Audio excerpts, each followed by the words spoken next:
an empath. Welcome to the club. Feeling everybody's feelings, feeling everybody's energy, taking it onto yourself to the point where you are ready to pass out. I can't even walk into a Target. For one, I don't like all the white backgrounds and shit. Like, for example, when people get into like the mental institutions or the mental hospitals and shit, they're supposed to say like all white really mellows you out. And before people start talking shit, like, I know my room is all white, but I can deal with it though, cause like this is like an unfinished room. It's got a little bit of pizzazz to it. You know, I try to make the vibe a little bit more uplifting and stuff. But when I walk into Target and I see that all white and shit, and then I just start feeling everybody's energy, especially the workers that don't want to work there, it's fucking depressing. It also gives me a borderline panic attack, so I don't like Target. So you're an empath. A lot of people deal with empathy, man. It's pretty intense. Being empathic is actually a psychic gift. Now, a lot of people are gonna be like, oh, you just have empathy for another person, but no, there's a difference between having empathy and then being an empath. See, being an empath is when not only can you sense somebody's energy without even speaking or even saying a word to them, you can just sense what they're going through. You can feel what they're going through, almost as if their energy has now merged with yours. Now, this video isn't really necessarily to break down what it is exactly an empath is, but we must know that it's not the roughest life you could possibly have. Now, me being a light worker, I'm always trying to help people, and I'm also always absorbing everybody's energy. So when I'm reading tarot every single day, I need to cleanse myself every single day. Especially after doing a tarot reading, I've just taken out so much energy from other people that I just need to relax, kind of unwind, and let that energy dissipate. So you're an empath. You're picking up on all these energies, all these frequencies. You're feeling drained. You're feeling rough. It's hard for you to be around people that are resonating with lower vibrations, people that are depressed, people that are sad, because you just feel their energy. So what can we do as empaths to not feel as much as other people, or to more so appreciate the gift that we have? You see, a lot of people that are empaths, they usually say, I hate being an empath. I hate the gift that I have. But you should love it and embrace it. Not only do you get to know when something's up all the time, not only can you tell when somebody's lying to you, not only can you know that someone's really going through something and if they really need help, but it allows you to uplift those that are around you, because normally an empathic person is a person that's going to uplift another one. So if you could tell that somebody's going through something or going through some deep hurt, you can pick up on that vibration, and more times than not, you end up uplifting them. So for me, being an empath, there's many things that I do to actually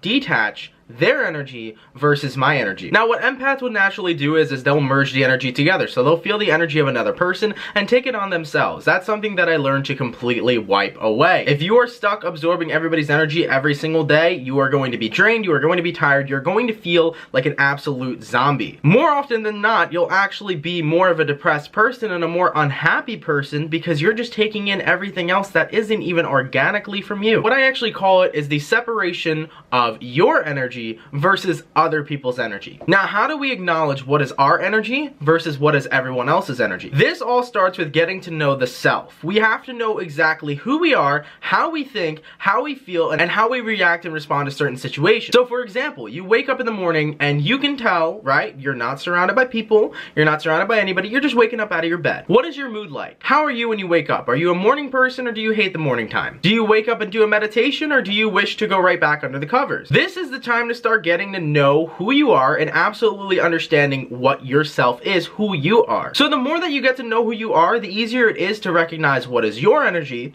opposing another person's energy. For example, an empath is gonna go hang out with some friends, right? Let's just say we're gonna go down to the bar, it's a Friday night, let's have some fun. Let's say it's a ladies' night, right? It's like, yo, let's go put our makeup on, let's get our nails looking popping, everything on fleek. We're gonna go out real quick, we're gonna go out to the bar, I'm gonna go clubbing with my sisters, right? So you're going out with your girls, right? They're having fun, they're clubbing, and the moment you walk into the bar, you just feel this sense of just, ugh. What is going on? You're starting to feel sick, you start to feel like you're ready to dry heave, and then out of nowhere, you look out over in the corner, and then there's some guy throwing up. But then you realize, oh, that's his energy. I haven't even took a shot yet. Now that you're becoming consciously aware that this isn't your energy, you can automatically dispel the energy, let the energy go, dismiss it, because you're realizing that it's not you, but it's coming from another person. Now, a lot of people are gonna be like, Aunt, how do we dismiss it? I'm just feeling it. I don't know how to let it go. It's how you let anything go. You know, here's my iPhone. How do I let it go? There you go. A lot of people are going to ask you, why did I just drop my iPhone? I want an iPhone 10R Plus, 10XR Plus, whatever the fuck it's called. I need a new phone. This baby don't want to charge no more, and I tried a lot of chargers, it ain't working. The best thing for an empath is learning how to observe other people's energy instead of absorbing other people's energy. So another example, mine is the bar, right?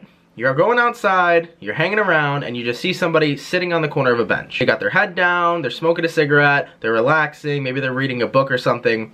But as you're looking at that person, you can just sense and feel that there is this heavy, depressing kind of vibe, right? So after you feel the initial feeling, as an empath, you'll always feel, right? But instead of having to take it upon yourself and completely engage and merge it to you, you are able to let that feeling go and just say, okay, this person's going through something. And then, if you'd like, you can go out and help them. See, the key is not to hold on to other people's energy. It's to understand what it is they're going through, maybe feel what it is they're going through. But you also need to release and cleanse that energy. Because the more you keep it around, the more residue it's going to create. And with all that residue of everybody's energy, it's going to make your energy plummet. It's always good to recharge, and one of the biggest things for empaths that I think are so important, and it's something that I embrace a lot, is your alone time. When you've been around too many people all day, you've been around your family, your friends, some random people, big crowds, you need to take time for yourself. You need to go isolate, do your thing. You know, if you're the type of person who's deep into spirituality like me, maybe you'll sage yourself. Maybe you'll take a salt bath with some pink Himalayan salt. Maybe you'll light a few candles, say a prayer. You can even imagine just protective angelic white light that is all surrounding you, and nothing can penetrate, nothing can defeat that white light. You are fully being protected. Overall, being empathic is a beautiful gift because it allows us to know what others are going through, and it also allows us to help other people because we can resonate with what they're dealing with. But we must know that it's very important as empathic people that we have to release that energy, otherwise it's going to become toxic for ourselves. Now, probably a good majority of you people right now are actually an empath. For example, you see an animal on the side of the road that maybe unfortunately had just been squashed by a car. I can already sense people getting chills down their back going, aw, the moment I said that. Believe me, it is sad. I know, I hate when that happens. But either way though, you know, you see that and you're just like, oh my god, that poor thing, what it went through. You know? That's just right there. You're empathic. A big majority of us are born natural empaths, especially water signs, man. Look at the Pisces, look at the Cancers, look at the Scorpios. I usually say water signs are usually the most empathic signs. Even Libras can be empathic too. I mean, every sign can be empathic. It just depends with your natural influences and the person that you are. But yeah, man, being an empath is a gift. And like I said, everybody's gifted. Everybody has this gift. Everybody has the gift of being an empath. Some people are just not attuned or tuned in to that gift to recognize it or resonate with it. So either way, I just want to make a video on this about a little bit about empaths, touch a little bit of basis on that, but also that it's very key and very important to no longer resonate with that energy after that time. You want to get rid of that energy so that it doesn't affect you in a negative light. We must always remember that we need to recharge, we need to take care of ourselves. It is always a beautiful thing, and it's always going to be an amazing thing to help others. I always would love to help others. I'm sure many of you would love to help others as well. But we have to help ourselves to be able to help others. And we have to help ourselves to do everything in life. Everything always starts with the self, man. Either way, guys, pretty short video, nothing too crazy, nothing too long. I just hope you guys enjoyed my views on being empathic. So you're empathic, this is the title of the video. Just a little bit of a reminder, it's just if you're going through all of these crazy energies, you must cleanse, cleanse, cleanse, and take your alone time, man, because it's gonna be very beneficial for you. You don't always want to be caught up with what everybody else always got going on to the point where it affects you and you can't even get out of bed. Shit, I've had moments where after I've done maybe 10, 20 tarot readings throughout the day and I feel like I got hit by a bus. Other times I'll be just doing live streams or live chats and just reading the comments and reading people's energy makes me want to faint. Believe me, being an empath can be really tough. I definitely understand that, but you always want to keep your vibes high, help other people, understand what it is they're going through, release their energy, and continue to spread love and light throughout the world. Thank you guys so much for watching. It's your boy from CancerMoonsTarot, and I will catch you guys later, alright?